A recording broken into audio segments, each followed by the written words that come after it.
Look, I have a commitment to the team. Yeah, well, the teams aren't gonna last forever. I'm sorry, guys, but I cannot be a part of this funeral procession. I'm out of here. See you later! When danger is its own reward. Move out together, only together. There are men who will go anywhere. You guys are crazy. Proud of it, baby. Dare anything. We're a SEAL team. We're here to get you out. They're Navy SEALs. You can see me when I'm hot. An elite fighting force. You don't gotta love it, you just gotta do it. Who don't know how to lose. Navy SEALs are paid to take risks. They're paid to die if necessary. We go in there, we hit them, and forget them. That's what we do. There's more to it than that. Come on, Lieutenant. What are the SEALs up to? Nothing special. Training. Sounds like fun. One is a leader. Let me take my team back in there. The other, a daredevil. Yeah! That's Hawkins. That's normal? No, that's abnormal. I told you to stay put. What do you want from me, huh? You still don't get it, do you? You're looking for a rush. Well, I hope you got it. Together, they're America's designated hitters against terrorism. You're involved. I don't create the news. I report it. If America kills our people, then our people will kill Americans. You're going to Lebanon, baby. That's all you gotta know. Born to risk. We're gonna have company. Party just got bigger. Trained to win. This doesn't look good. It just got worse. Charlie Sheen. Michael Biehn. Joanne Wally Kilmer. Navy SEALs.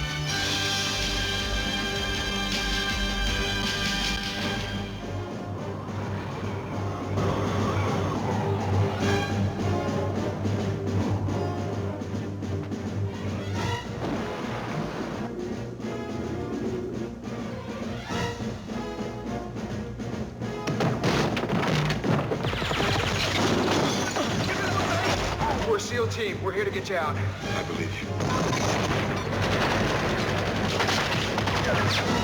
You guys are incredible. Thank you. There's no reason to thank us, because we don't exist. You never saw us. This never happened. One more thing. You're welcome.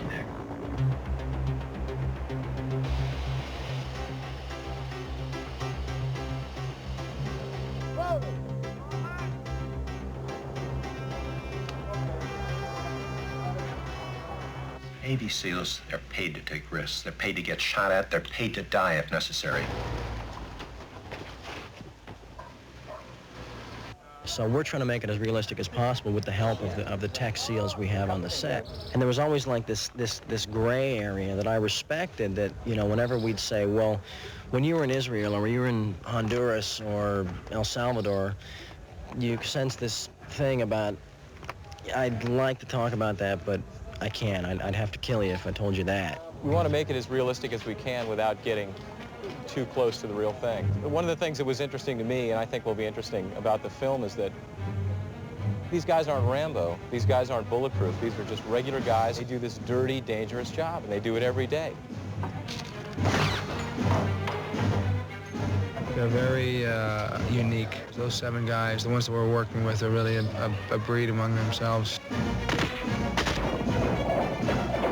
In 1962, President Kennedy commissioned the SEAL teams, and SEAL stands for Sea, Air, and Land. And they are naval commandos who specialize in the workaday work of being a commando: parachuting, demolitions, special operations, patrolling.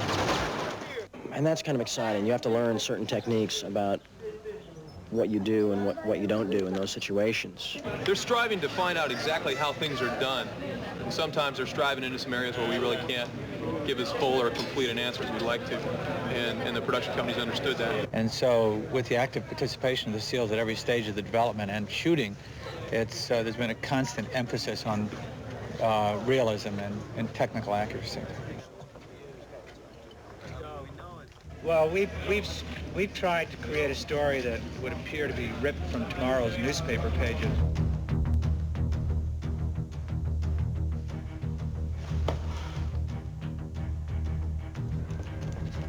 The film is basically our pursuit through various locations and operations of these missiles. What they've got is the perfect terrorist weapon. Portable, handheld. Yes. Let me take my team back in there. he goes about trying to find out where they are, and he can't really find out through his own intelligence community. They just really don't know that much. I care about the safety of my team, and I care about getting those stingers back. The situation has changed. No one knows where in the hell those missiles are. It's up to the intelligence community now. It's out of our hands, completely out of our hands. I don't accept that. I have seen little of either. 14 years of devastation. She's a journalist, and because she knows certain people, she managed to get information from certain groups. That information is vital to current. Give me some information. Something. Anything. Why can't you understand? I don't create the news. I report it. I'm a journalist. You're involved. I won't be an accomplice. She kind of gets involved against her own will in certain aspects, not wanting to give away too much, but still wanting to help the team. What are we doing? So look, we got a beautiful ocean, we got the moon, we got two people strongly attracted to each other. Two? Well, one and two ain't bad, huh?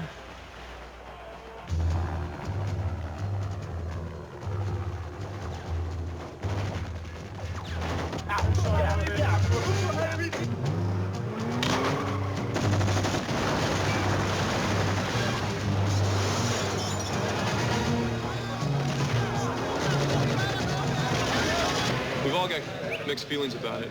We're showing a lot of the tricks of the trade, nothing classified, but we're showing what the teams are and what they're capable of. I was hoping that we could really kind of give everybody the insight that we got by spending time with these guys on about what they're all about. Well, they're just real talented. I mean, they are the great unsung heroes. They're incredible, and I think more people should know what they do. Let's do it.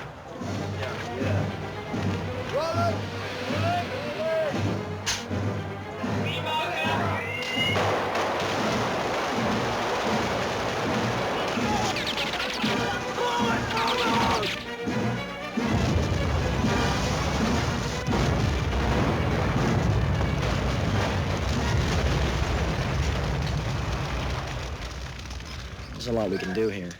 We can have a lot of fun on this. And we have been. Charlie Sheen, Michael Biehn, Joanne Wally-Kilmer, Navy SEALs.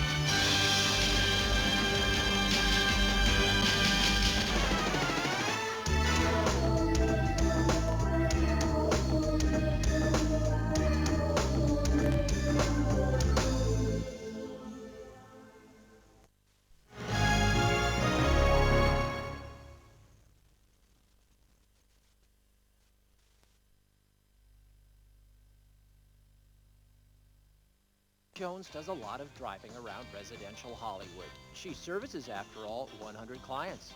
First stop, famous Yamashiro restaurant, to meet with the concerned owner. I'm worried about the fat girl. She's been acting kind of slow and sluggish, and she's got this spot on her side. She looks okay. I think she really just scratched herself on the rub. Fat Girl is a 75-year-old koi fish, loved and worshipped in Japan for thousands of years. Now koi are all the rage in the movie colony. Simply known as the Fish Lady, Barbara Jones is the first lady of Hollywood ponds. I compare the koi to being swimming paintings, or it's like a kaleidoscope. You will look through it, but you'll never see the same thing. Next stop, the office of Top Gun and Days of Thunder director Tony Scott. After all those fighter jets and fast cars, Jones says koi are downright soothing. You forget your problems. You forget the agent you just get upset with. You forget all the problems that a film production can have. And this is mesmerizing and beautiful. Jones hasn't always been in such tranquil settings. She worked in the picture business for years. Always a koi owner, she successfully treated a producer friend's ailing fish. That's all it took. And he spoke to another friend, producer, who spoke to another friend, director. Word of mouth, I started having 3, 4, 5 clients. Found myself forced to quit working in the film industry to start taking care of the fish of the film industry. This is a competitive town, even about who has the best or the biggest fish. Also a koi supplier, Barbara tries to keep everyone happy.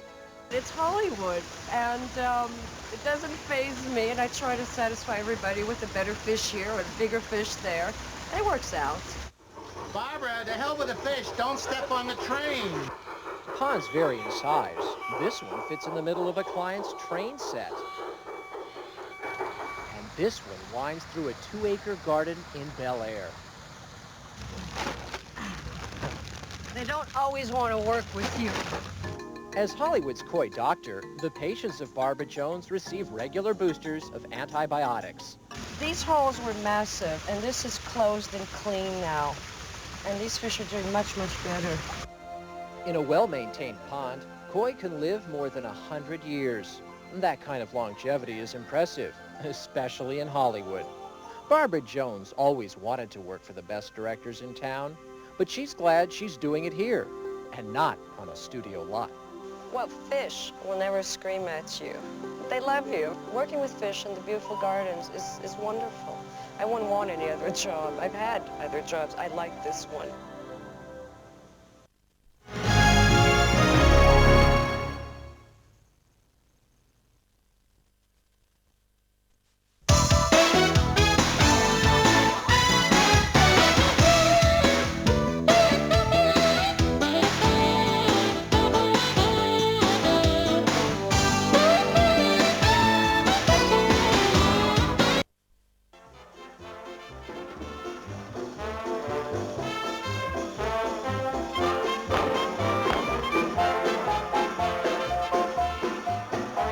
Welcome to Chicago, 1920 style.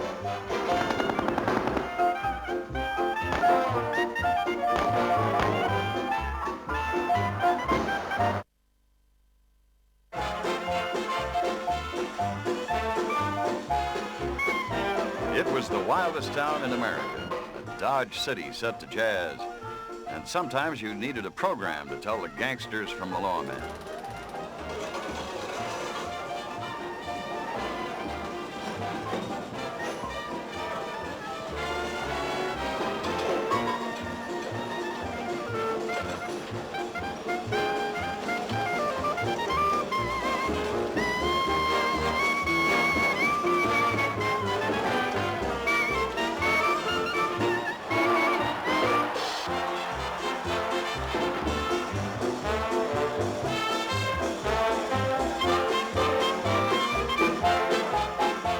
This, then, was the Chicago of Al Capone, in one of the most fascinating and frightening eras in our history.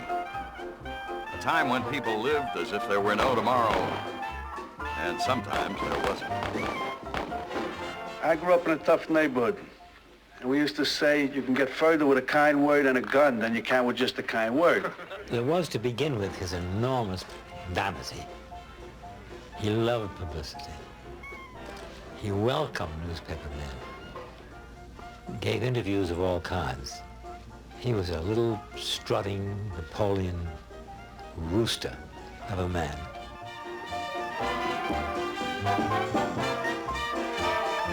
The idea of a public enemy certainly is part of a mythological understanding of society as a tension between good and bad. In that sense, a public enemy like an Al Capone simply is a dramatization out of public ideas, the public fantasies of evil.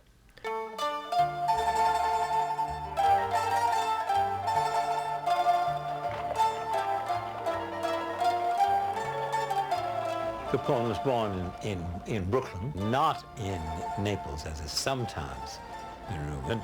He was extremely proud of being an American, not like many of his fellow Italians. In fact, he would say, I'm not an Italian, I'm an American. Al Capone grew up with 8 brothers and sisters in a teeming neighborhood where organ grinders and opera singers filled the air with music, and life on the street was much more accommodating than a crowded cold water flat.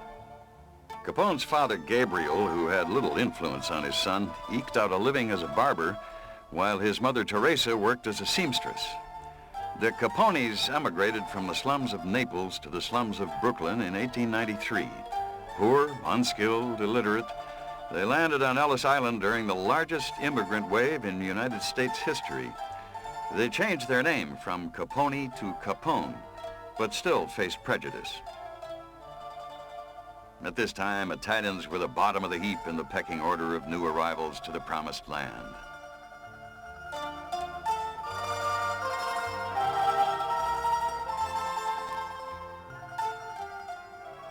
The Capone's fourth son, Alphonse, was born on January 17th, 1899. These kids were born and bred in the lowest range of poverty and misery. And they had really no place to go. Few of them bothered to stay in school very long. Capone only got as far as the 6th grade. Unfortunately, neither the schools nor the church succeeded in handling these boys.